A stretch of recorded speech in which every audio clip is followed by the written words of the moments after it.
Good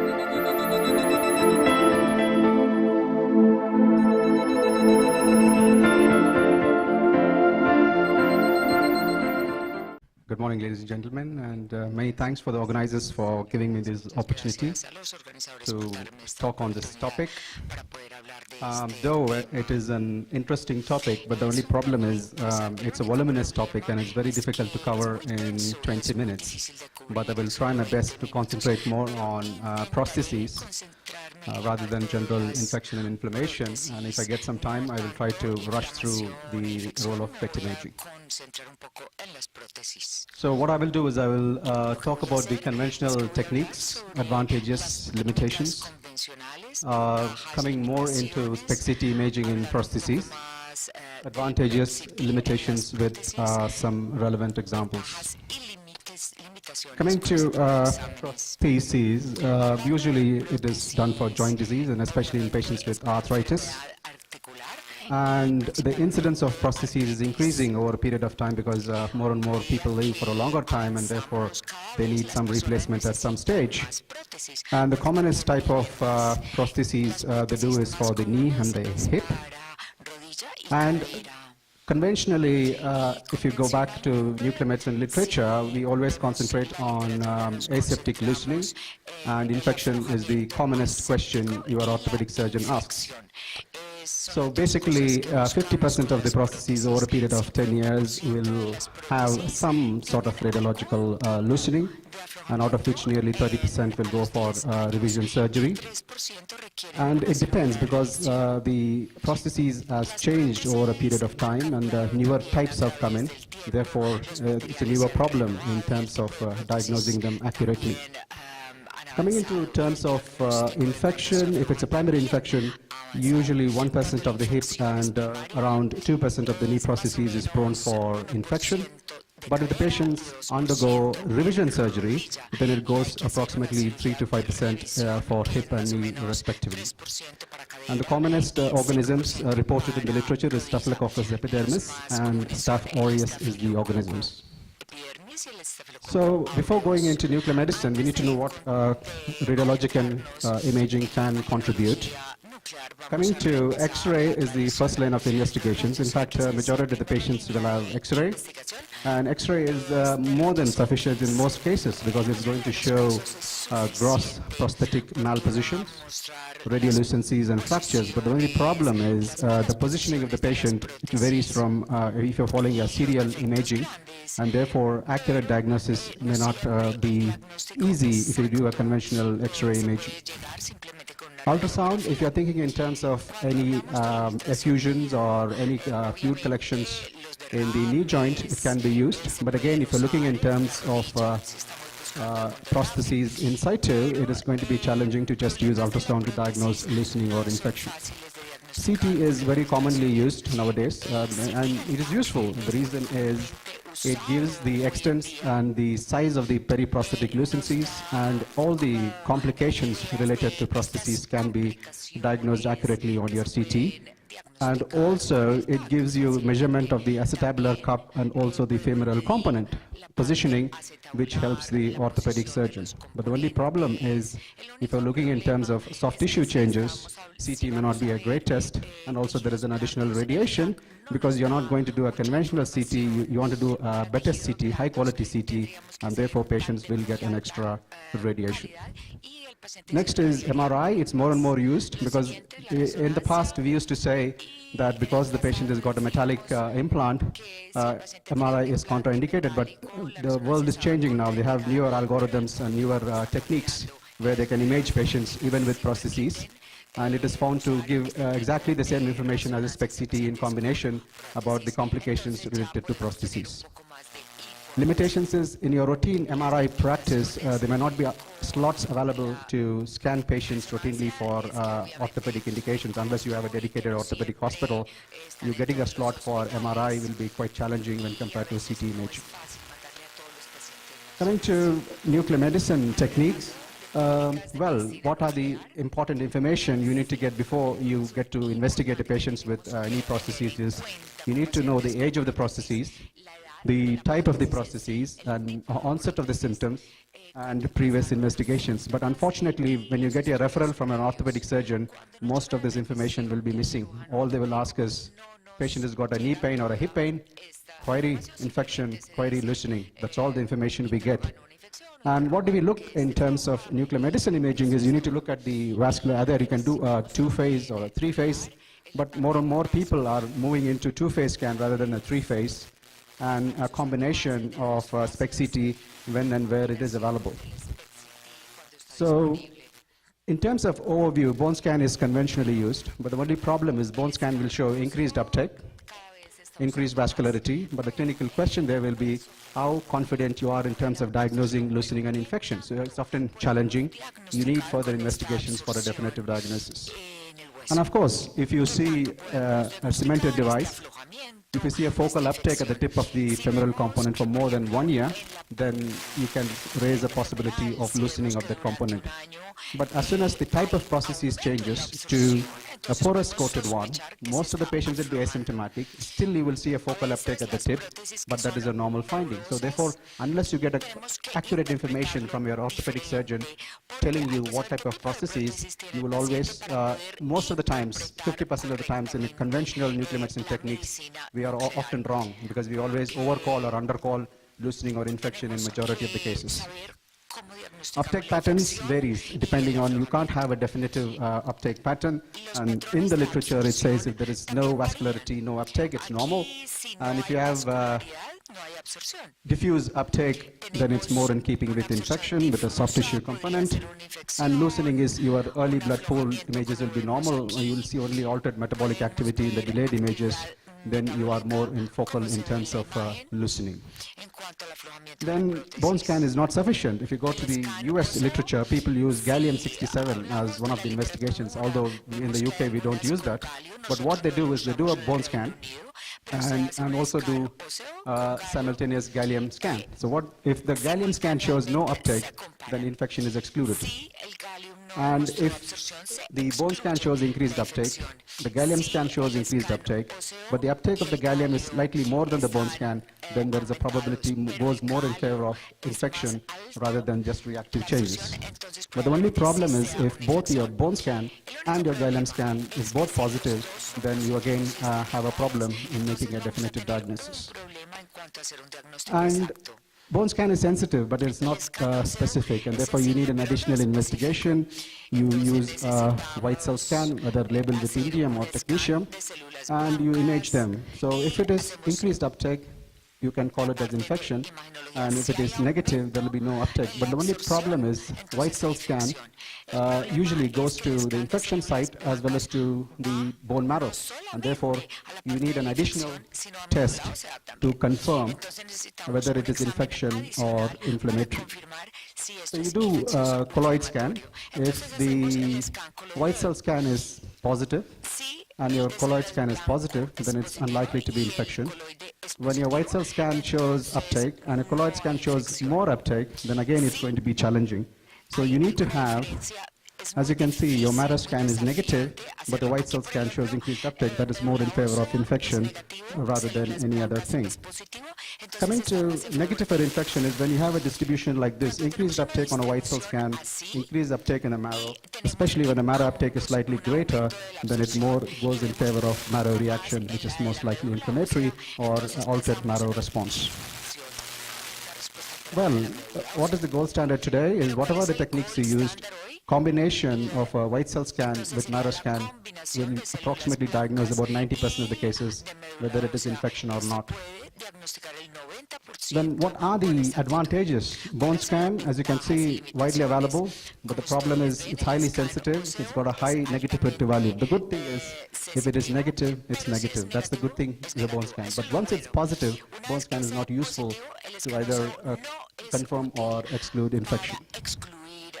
Gallium improves specificity of the bone scan, but in isolation it may not be a great technique.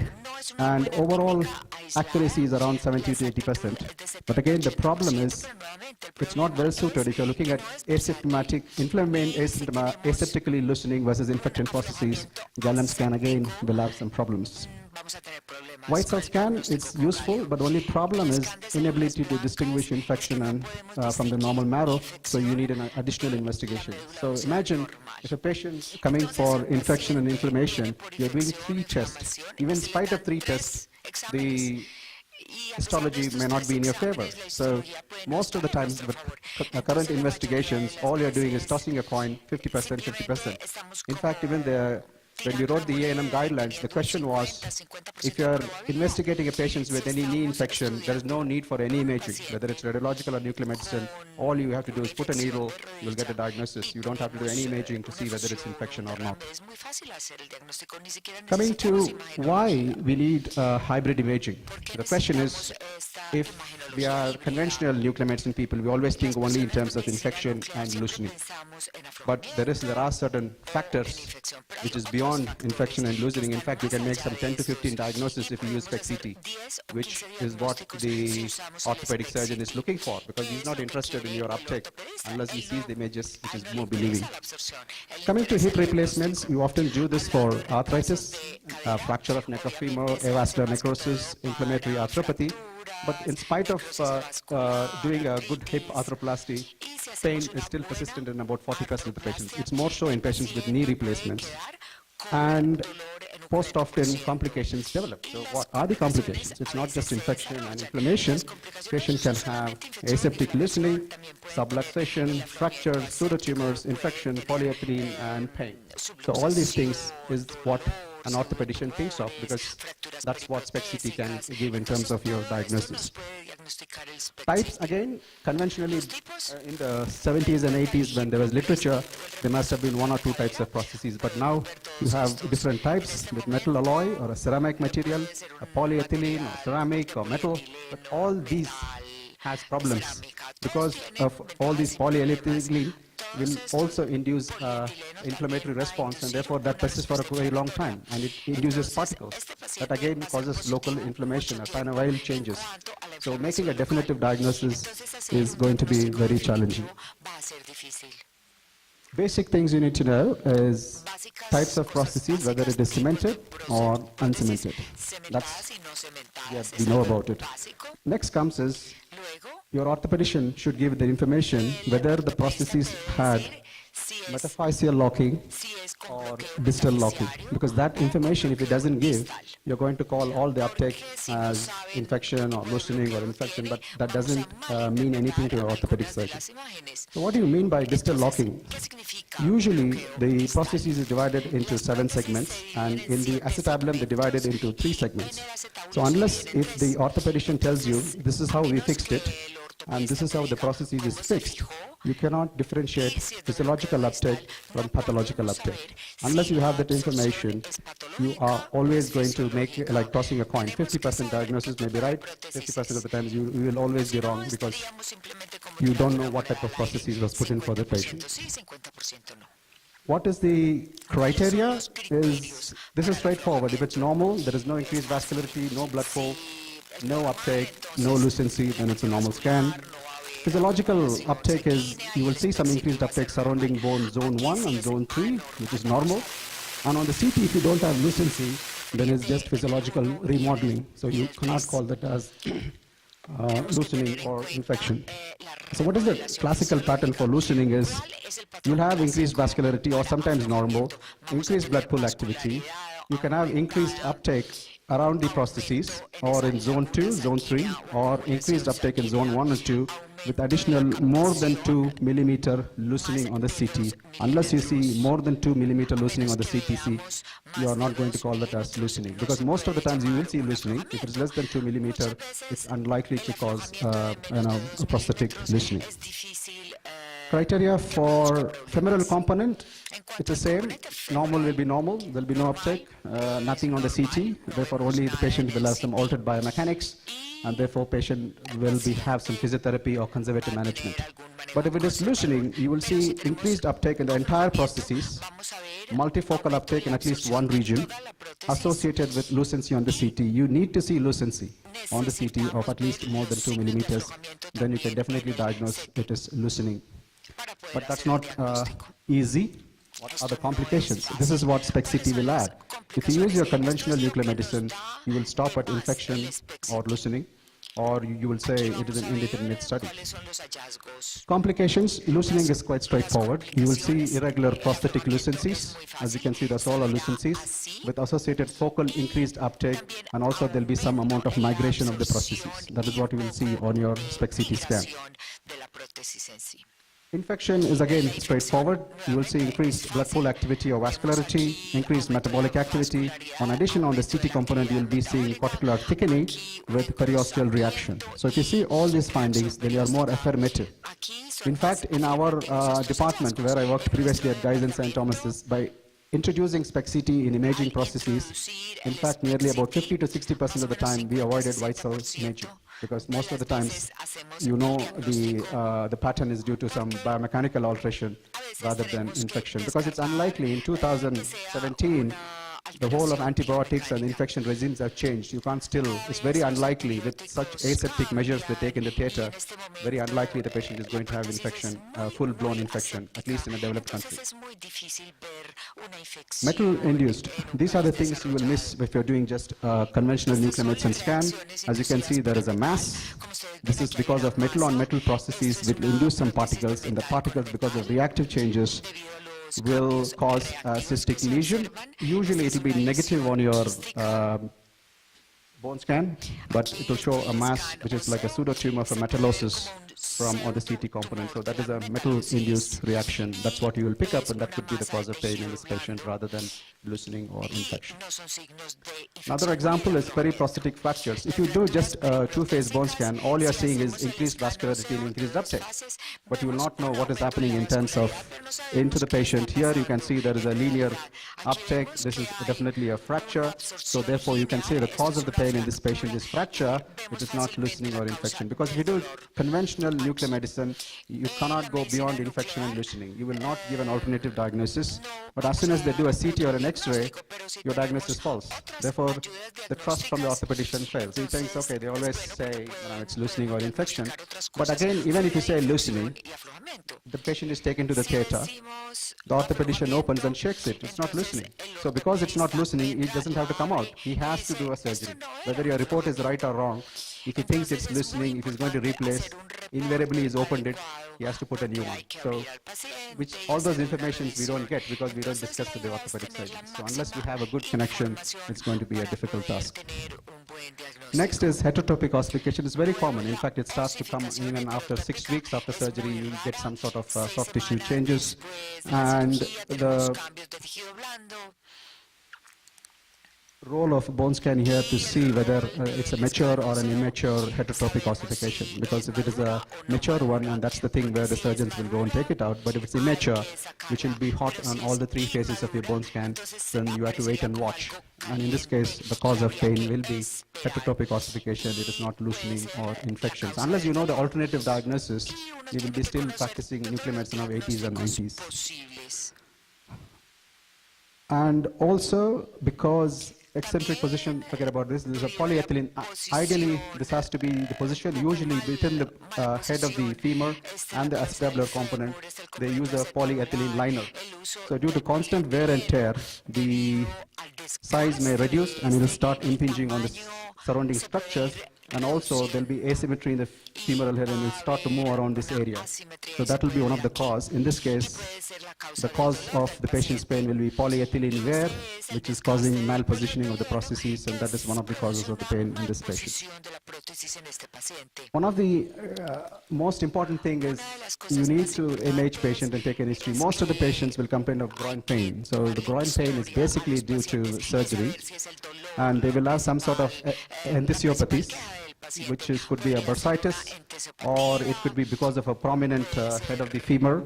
You have an oversized malposition acetabular component, retained cement. But as soon as you show an image like this to the surgeon understands what he has to do, whether he has to do conservative management or physiotherapy, or he has to follow up these patients for further follow-up. But it's not just loosening or infection. And one of the most important take-home message, I don't mind if you forget whatever I've said, but when you are imaging patients with hip prostheses, you should always image the lower lumbar spine. or the pelvis inclusion. The reason is most of the time the pain will be from some other cause. The pain generator will be somewhere else. The commonest is the facet joint disease. Usually the patient, because of altered biomechanics, will develop facet joint disease.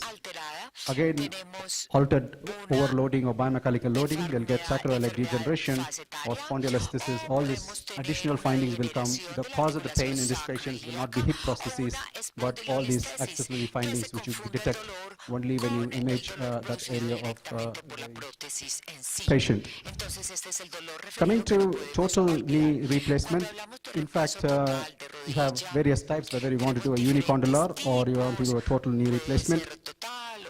But the main thing is, again, it's not infection or inflammation. You get loosening, instability, malposition, maltracking of the patella. And usually you need to get the information from the orthopedic surgeon whether the patella was resurfaced or not. Because orthopedicians don't give any information. All they will say, total knee replacement, patient has got pain, and whether the pain is due to infection or is just an aseptic loosening. So that's all the information you get from orthopedic surgeons. But it's clinically difficult to manage patients, whether the patient has to be undergo resurgery or to manage them medically. So complications, again, patellofemoral problems. In fact, nearly 1/3 of patients after total knee replacements, when they have persistent pain, it is not due to loosening, it is not due to infection, it is always due to patellofemoral arthritis or patellofemoral maltracking. So the problem is in the patella, not in the prosthesis itself. So at least in 1/3 of patients, the cause is not loosening, or because of progressive osteoarthritis, patients will have knee pain. So that's what you need to always think of, an alternative diagnosis. But in majority of the patients, it will be classical, especially on the posterior aspect. This is the loosening of the femoral component. You'll have an increased uptake, but symmetrical uptake, low grade, it's always just remodeling, so you don't have to call that as loosening or infection in patients with knee replacement. Patellar component is the more common cause for loosening in patients with knee replacement. As you can see, there is position change, asymmetrical uptake, so there will be some altered biomechanical loading. And also important, because if you say just go on your findings, and if you say it is infection or loosening, the orthopedician will laugh at us. The reason is it depends on the type of surgery. There are certain types of surgery where there will be persistent uptake in the medial aspect of the knee joint or the lateral uptake. Unless the orthopedician tells you what type of surgery it is, the uptake does not have any meaning. So SPECT-CT, it's not just loosening or infection or uptake or metabolic activity. You need to understand the mechanics. You need to understand the structure of the pathology, and there is something called biochemical or biology or metabolism, and that's what is more important. So unless you interact with your orthopedician, which is very rare, they are quite busy and they're not interested in that. They just want to do a scan just to exclude. All they want to know whether to do a resurgery or not. Coming to FDG, I'll take 3 more minutes. FDG in infection, as you know, it takes up in inflammation and infection. The only problem I will skip is coming to the EANM guidelines. They are very specific where the FDG PET helps in infection and inflammation.